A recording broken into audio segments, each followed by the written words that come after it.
Heparin versus warfarin. Guys, this is the most tested section of all blood thinners. So to make this a little special, we're doing a side skit. Oh yeah. Our anticoagulants, slowing down those coagulation times for you, baby boo. No clots here.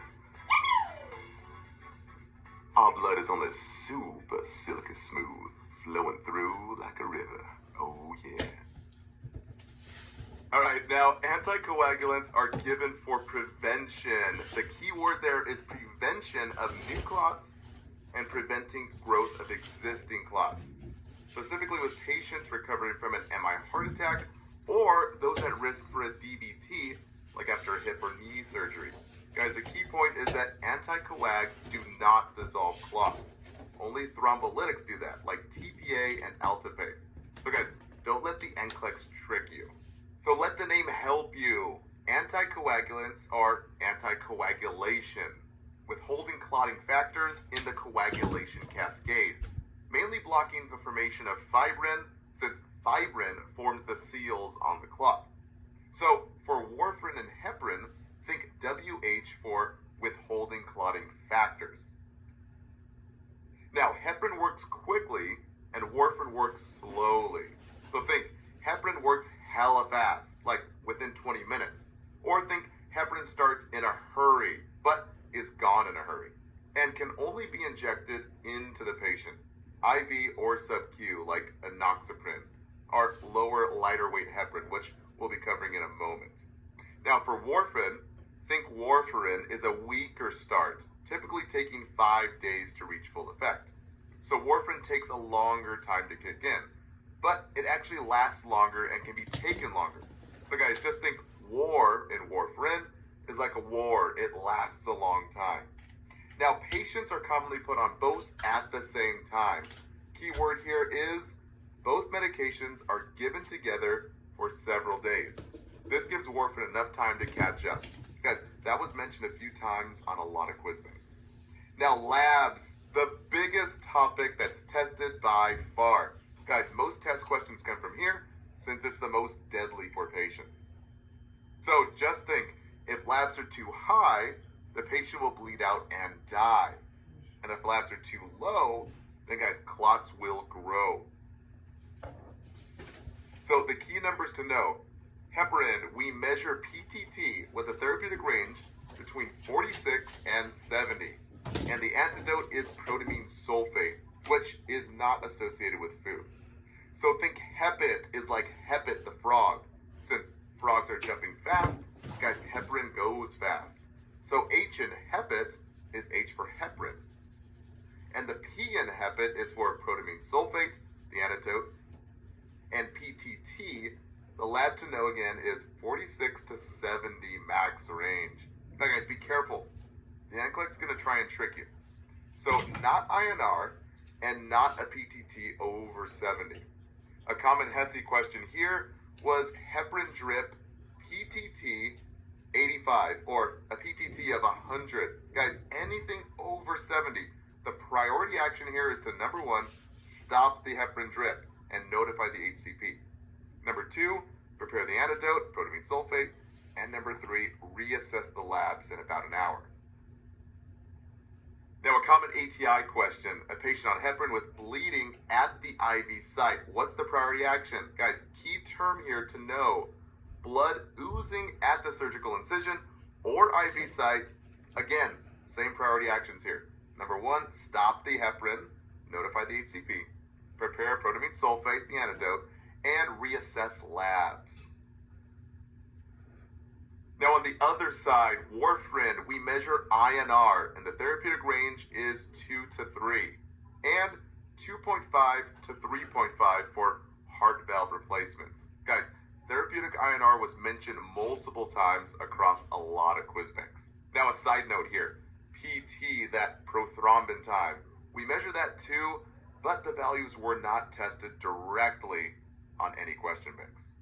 Now guys, the antidote here is vitamin K, which you can think kills the warfarin. So the key term is vitamin K, not to be given if warfarin's within therapeutic range, and not to be given until at least 5 days of warfarin therapy when switching from IV heparin. Now guys, vitamin K is found in some very specific foods. Key term here is liver and green leafy veggies like broccoli and spinach. Now the key point for patient teaching is that it should be eaten consistently, guys, and moderation. So just keep the K consistent. Keywords is not increased, not decreased, and not avoided totally. Just a nice, consistent moderation. Now, don't be tricked. Bananas and oranges are okay. That's for potassium, that is a K plus, not vitamin K. Now, a common ATI question is a client on warfarin. Which statement requires intervention? Well, the statement that includes, I will increase my intake of dark green leafy vegetables. Guys, that's a big no-no, vitamin K. Now, a side note, that's a nice to know. Antibiotics actually increases the risk for bleeding by increasing INR.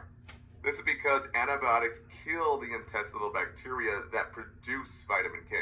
And we end up with a vitamin K deficiency, which increases our risk of bleeding. Now the big key point and memory trick here, guys, write this down. Warfarin, think warkin. Since warfarin takes so long to set in, you're wondering if it's warkin. So think W in warkin is for warfarin. The K in warkin is for vitamin K, the antidote. And warkin, ending with INR. 2 to 3 is the therapeutic range. Now some common exit exam questions here. Giving an INR of 4 or 5. Guys, we're assessing for bleeding and we're getting that vitamin K antidote ready. Or, on the other side of things, the INR of a 2.0 with a patient with ischemic CVA. Guys, we give warfarin to get up to 2.5. Now for patient teaching, warfarin is taken lifelong to prevent clots, like with patients with atrial fibrillation or artificial heart valve replacements. Typically more prevalent in, key term here guys, write this one down, mechanical valve replacements. So another key term, we always do frequent blood tests, definitely needed, to check therapeutic range. Now heparin's different in that it's typically only given for a few days or a few weeks. So heparin IV is usually given after an MI heart attack or a PE in the lung to prevent the clot from growing.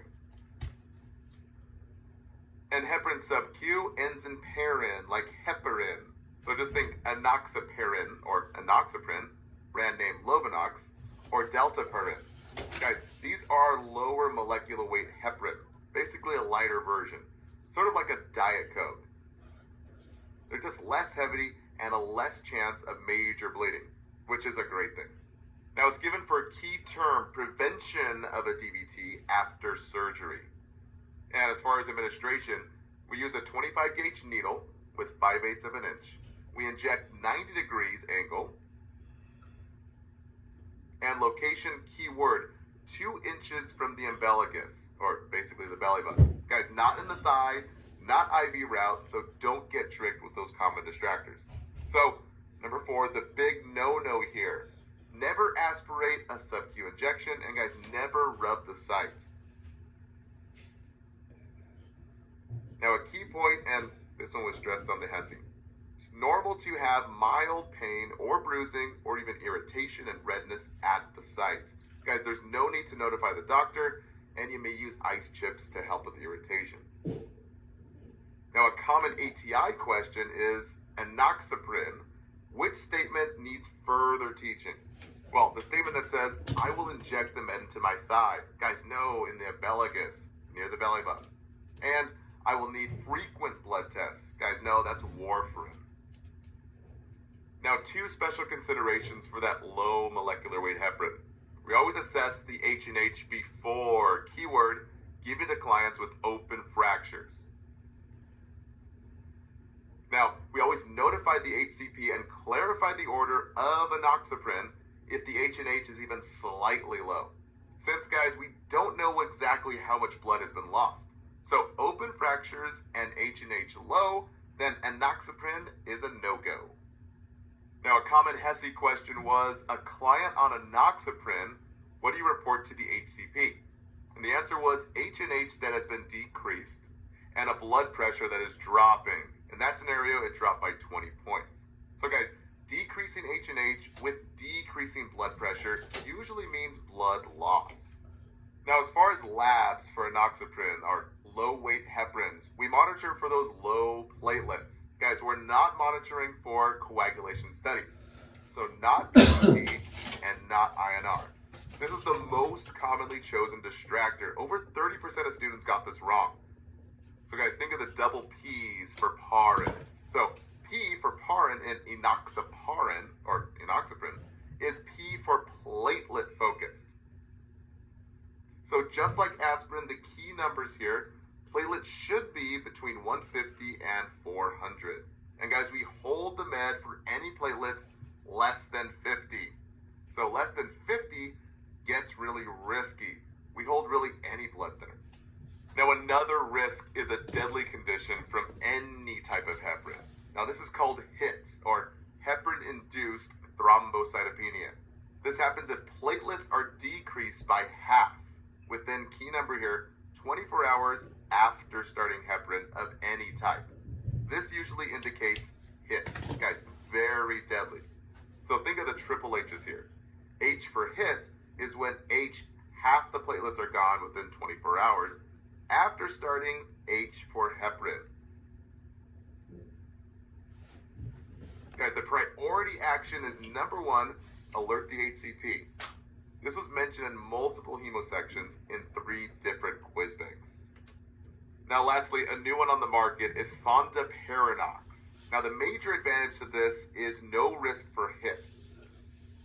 But the major disadvantage is key term. It can cause epidural bleeds. So we don't give it to a patient that's reporting severe back pain, decreased LOC, or paralysis. We always call the HCP and hold the med. So, key terms here. No fondaparinux for at least 6 hours after surgery. And no anticoagulants while a spinal epidural catheter is in place. Huge risk for epidural bleed.